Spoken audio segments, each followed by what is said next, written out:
All right. Let's dive into something I think we all talk about, right? The weather.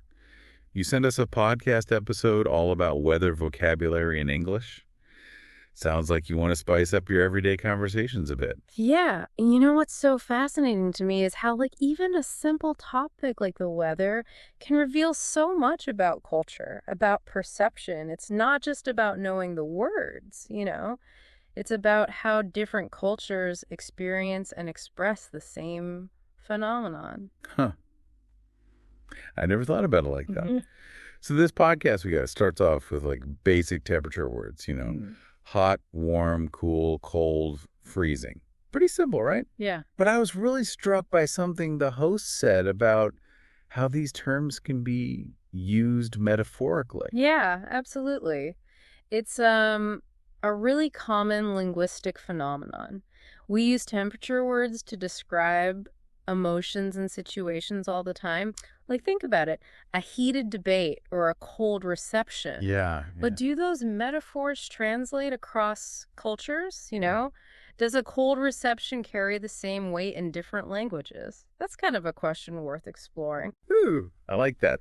It's like those basic words open up this whole new layer of meaning and cultural understanding. And speaking of layers, the source material also dives into more descriptive terms for specific weather conditions. So like sunny, cloudy, rainy, snowy, windy, the usual. But then it gets into the nuances, like the difference between drizzle and downpour. And that's where things get really interesting. Drizzle kind of evokes this like gentle, almost pleasant rain, while downpour suggests something much more intense. It's really cool how a single word can conjure up such different images and sensations. Those words have their own personalities, right? Yeah. And the source material doesn't just list the words, it uses these like really vivid descriptions to paint a picture.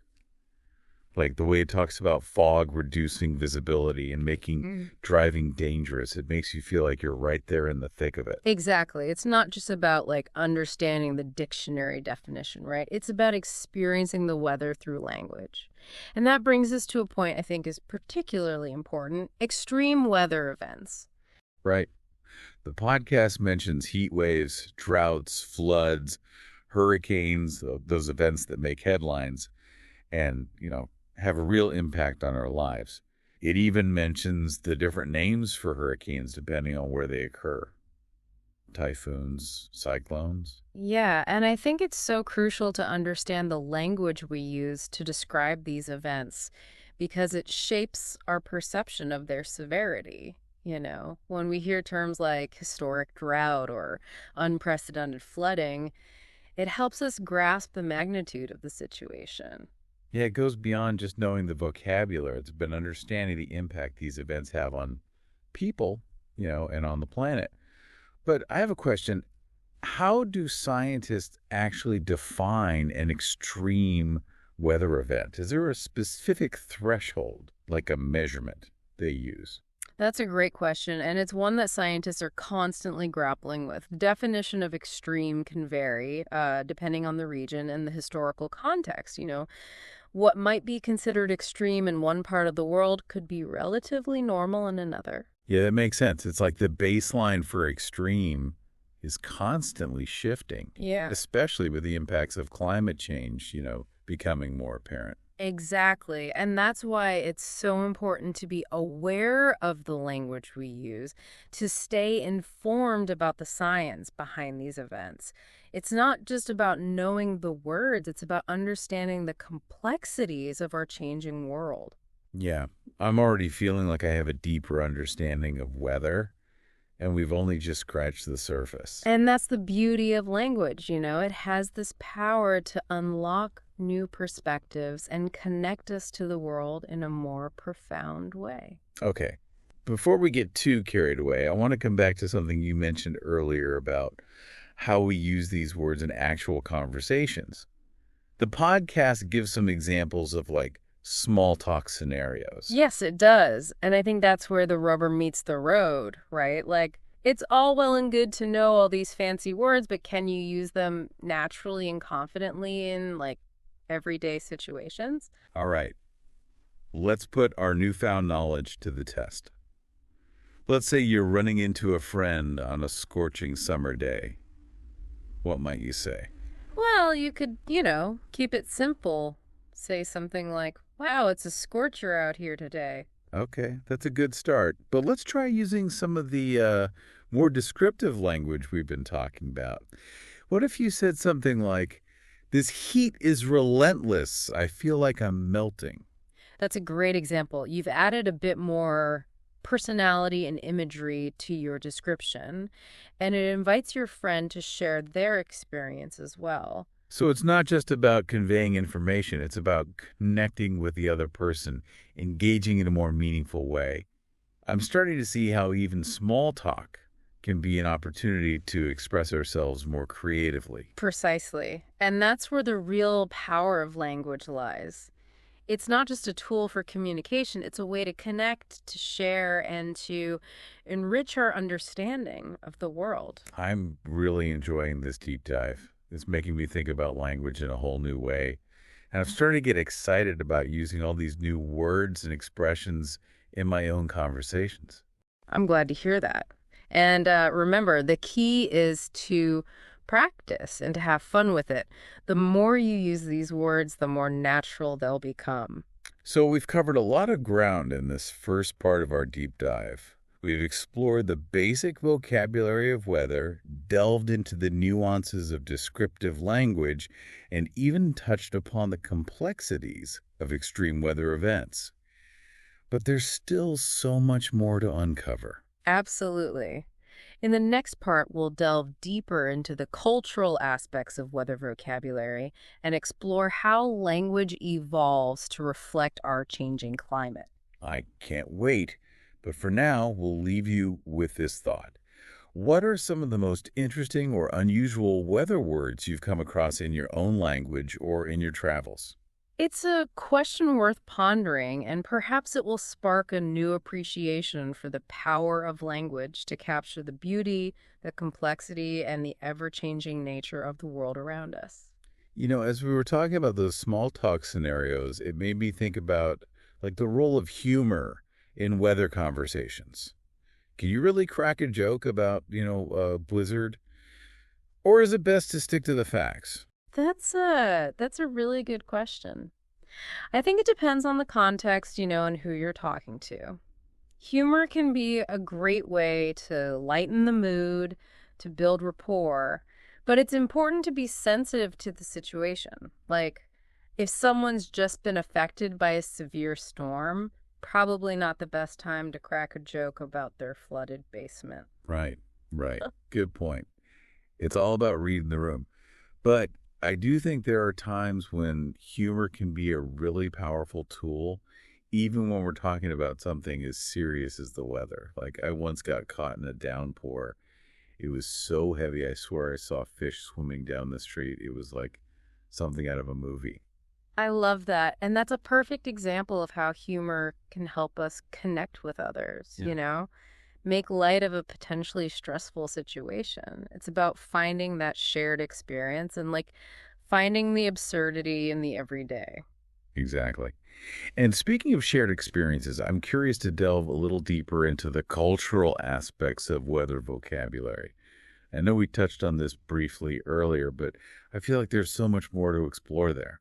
Absolutely. And it's a topic that fascinates me as well. For example, did you know that some languages have specific words for different types of snow, depending on its texture, its density, even its age?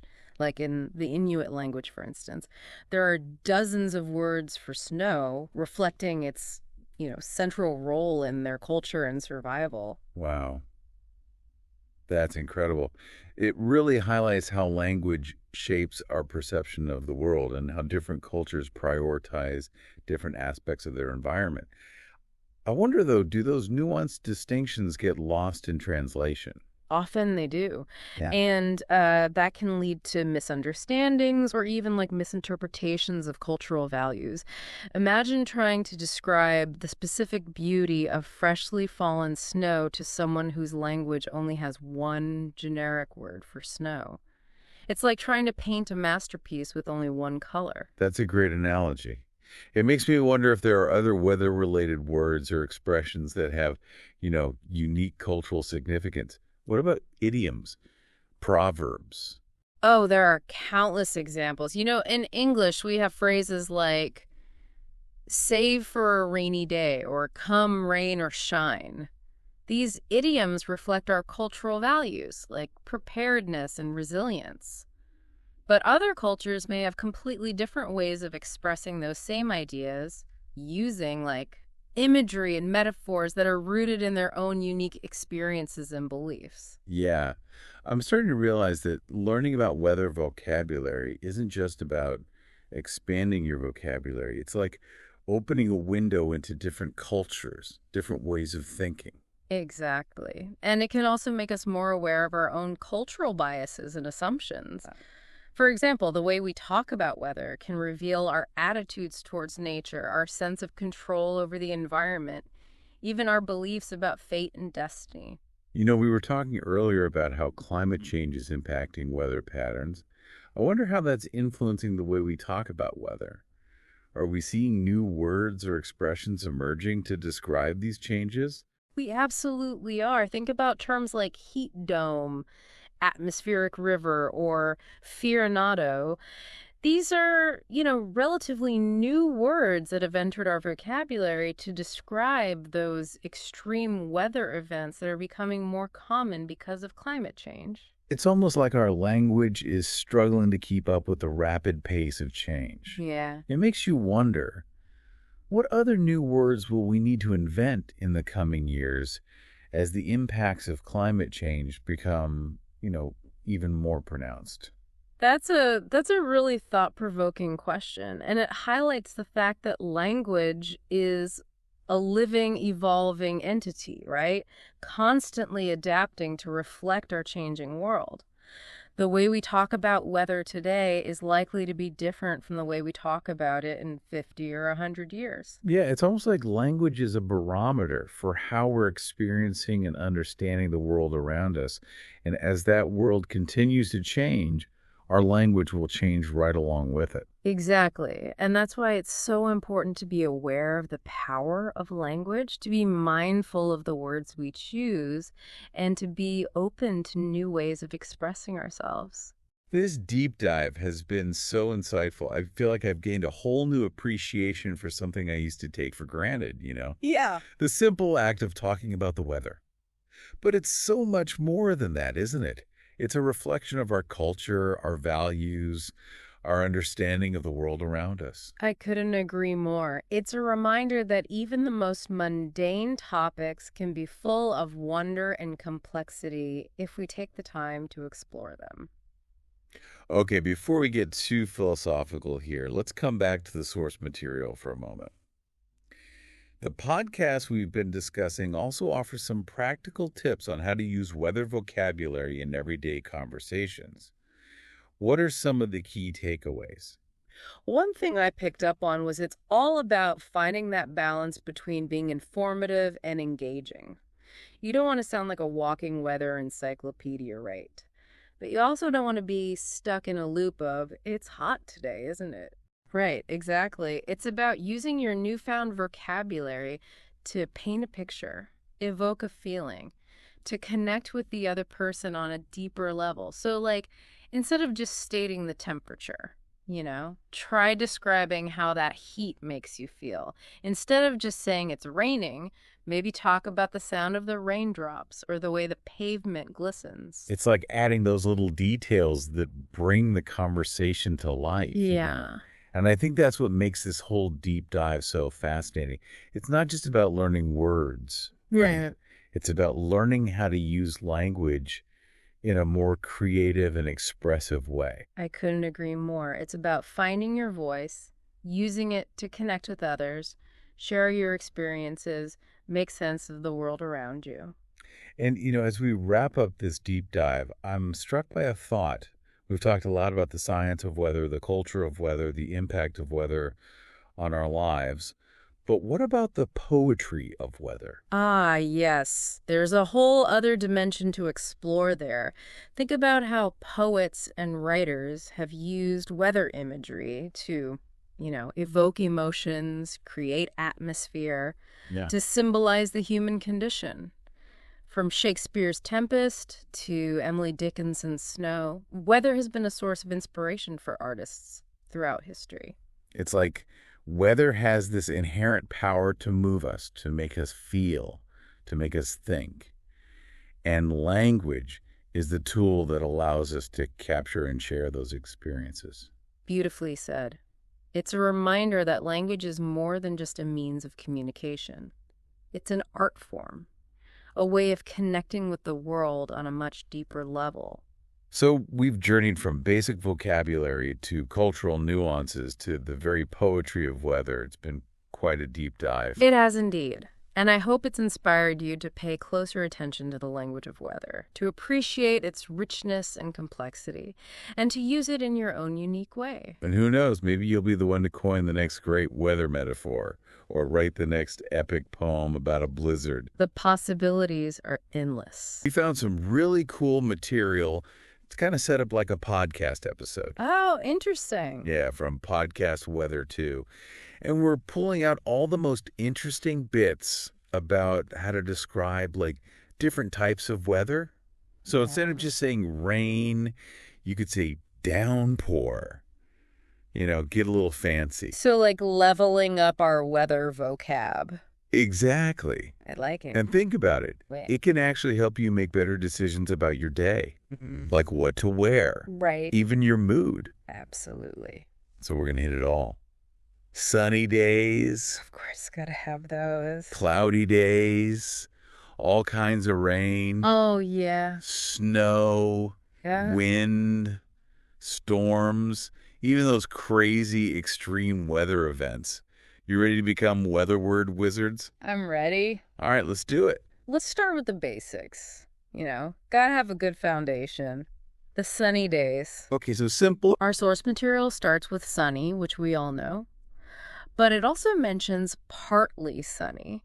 Now, that might seem obvious, Yeah. but think about it. Even those simple terms, it's like they already set the scene in your mind. Totally. Like a sunny day.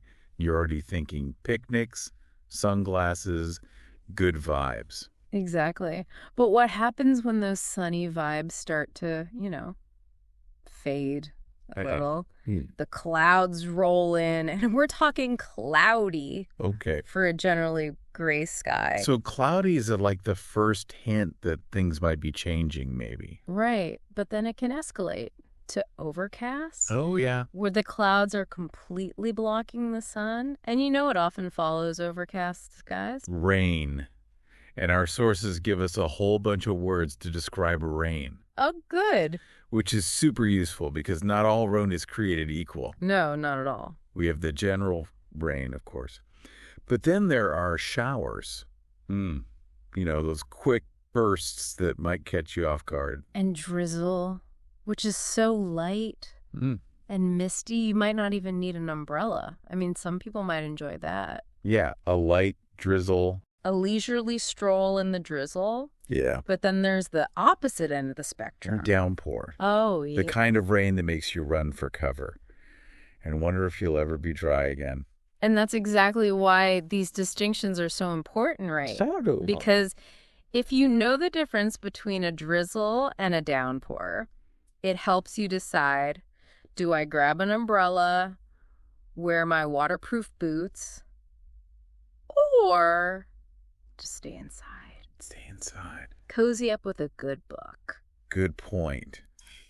And since we're talking about water falling from the sky, let's not forget about snow. Oh, of course. We got the basic snow, of course, and then light snow, which is usually pretty and doesn't stick around too long. But sometimes things get a little more intense, and we Right. find ourselves facing a blizzard. A blizzard. That's when the snow comes down thick and fast, the wind howls, visibility drops. It's beautiful in its own way, Yeah. but definitely calls for staying indoors. Yeah. Maybe building a snowman. Okay, so we've talked about sunshine, clouds, rain, and snow. What's next? Wind. Wind. And it's amazing how wind can totally change how we feel about the temperature. Uh-huh. Like a gentle breeze can be refreshing on a hot day. Absolutely. But strong wind can make even a mild day feel chilly. Yeah, you're right. And that's where wind chill comes in, right? Exactly. Have you ever noticed how, like, the weather report gives you the actual temperature Yeah. and then what it feels like? Because of the wind. All the time. So that's wind chill in action. Exactly. Making things feel way colder than the thermometer might suggest. And speaking of things feeling a bit intense, let's move on to stormy weather. Ooh, stormy weather. Now, storm is a general term, but when we add thunder and lightning to the mix, Yes. we get the dramatic thunderstorm. I bet you've got some memories of thunderstorms. Ooh, I've got a few. Yeah, I remember one time. Actually, you know what? Let's save that for later. Let's stick with the vocab for now. Okay, so our sources also mention hail, which is basically frozen rain, right? Yeah, but those frozen raindrops, or hail, can range in size from tiny pellets to huge chunks of ice, almost like golf balls. Whoa, Imagine the damage those could do. that's intense. So storms can get pretty wild, Yeah. but there are even more extreme weather conditions out there, Oh, for sure. like heat waves Yes. and tornadoes, Definitely. which our sources also cover. And those are a whole different ballgame. Mm-hmm. A heat wave is a prolonged period of excessively hot weather, and it's important to take precautions because it can be dangerous to your health. Definitely. Staying hydrated. Yes. Finding shade are essential during a heat wave. Yeah. But tornadoes, those are something else entirely. Yeah. A rapidly rotating column of air that can rip through towns, cause massive destruction. Tornadoes are fascinating. Oh, yeah. And terrifying. They're a powerful reminder of nature's raw power and the importance of respecting and understanding the forces at play in our atmosphere. So from sunny days to tornadoes, we've covered a lot of ground in this first part of our weather vocabulary deep dive. But we're just getting started.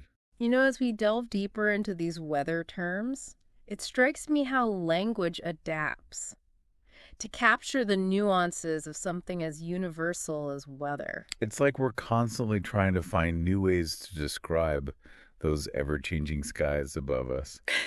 And speaking of dramatic weather, did you ever see that movie Twister Oh, absolutely. about the storm chasers? Yeah. It really brought tornadoes to life, even if it was a bit over the top with the action. Yeah, a little bit. But it definitely captured the thrill and danger of those powerful storms. Speaking of which, our sources mentioned a phenomenon called a waterspout, A waterspout. which is essentially a tornado that forms over water. Oh, wow. So instead of picking up dust and debris, it draws up water, creating this swirling column of water and air. Whoa, a water tornado. That sounds incredible and a bit terrifying. Imagine being out on a boat and seeing one of those forming. Oh, yeah. It's a powerful reminder that the forces that shape our weather can manifest in different ways, depending on the environment. And speaking of different environments, have you ever heard of the term microclimate? Microclimate.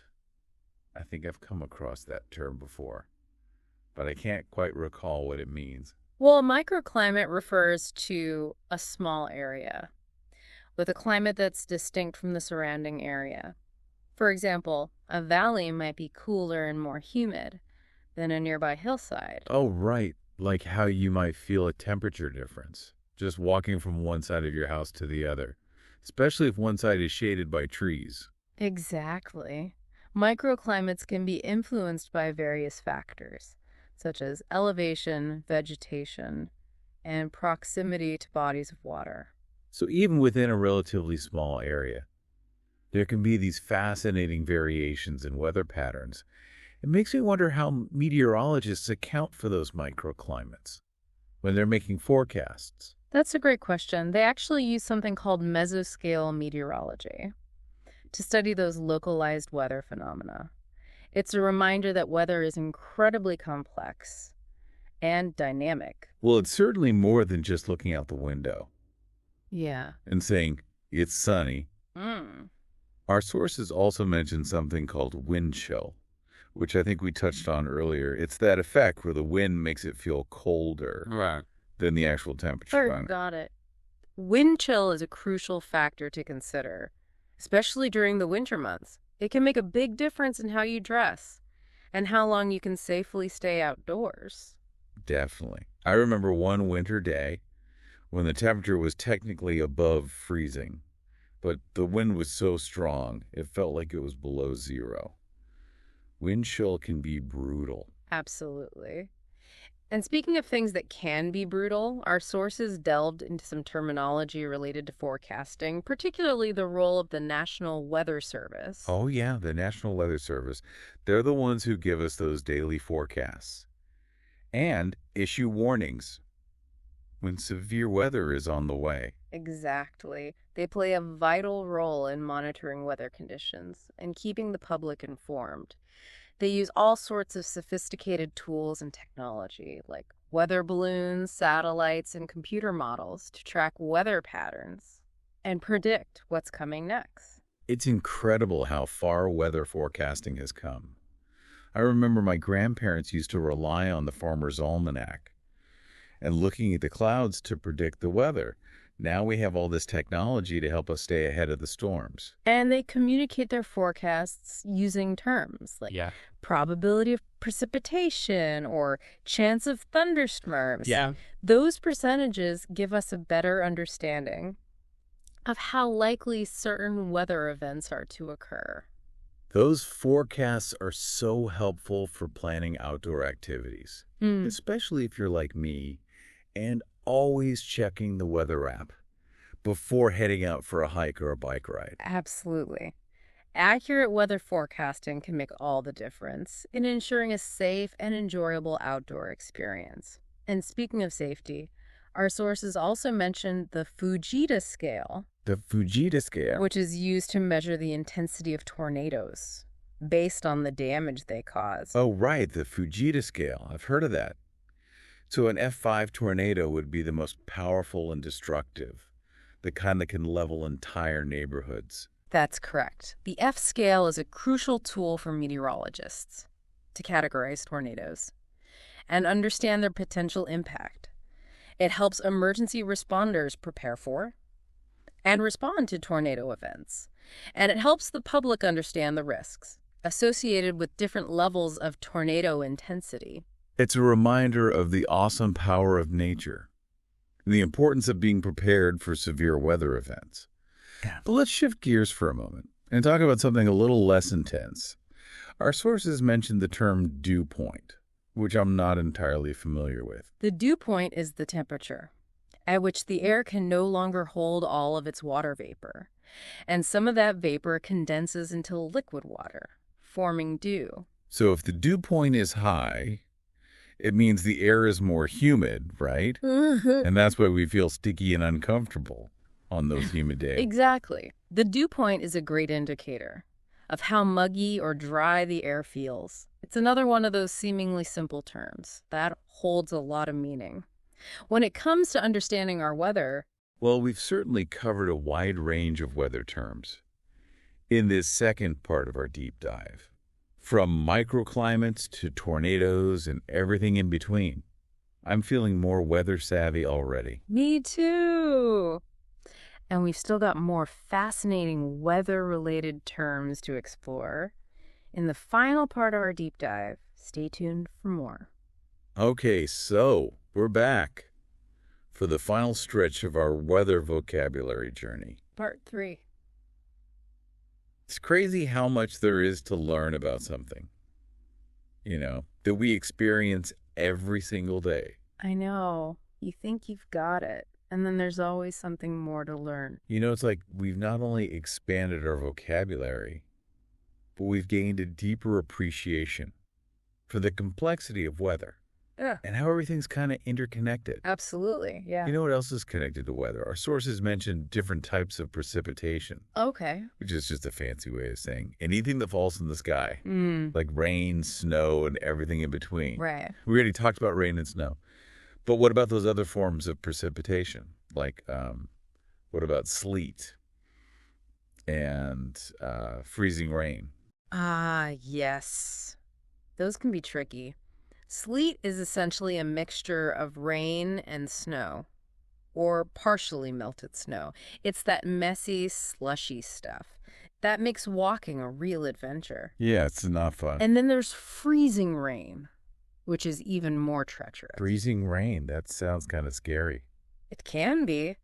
Freezing rain occurs when rain falls as a liquid, but freezes upon contact with the surface that's below freezing. Oh, wow. So you might think it's just raining, but suddenly everything is covered in a sheet of ice. So it's like an invisible ice rink. Basically. Just waiting to happen. I bet that causes a lot of accidents. You're absolutely right. Freezing rain can make roads and sidewalks incredibly slippery, leading to hazardous driving conditions and lots of falls. It's definitely a weather event to be taken seriously. Definitely. Speaking of serious weather events, our sources also talked about flash floods, which sound pretty terrifying. Flash floods are nothing to mess with. They're sudden, rapid floods that occur when heavy rain overwhelms drainage systems or when dams or levees fail. So they can happen really quickly and cause a lot of damage. Exactly. Flash floods can inundate entire neighborhoods in a matter of minutes, causing significant damage to property and infrastructure, and posing a serious threat to life and safety. It's a good reminder to pay attention to weather warnings and be prepared for the unexpected, especially during severe weather. Our sources also mention some terms related to atmospheric pressure, like high pressure and low pressure systems. I remember learning about those in school, but I could definitely use a refresher. Sure. Well, think of high pressure systems as domes of descending air, kind of like a heavy blanket settling over a region.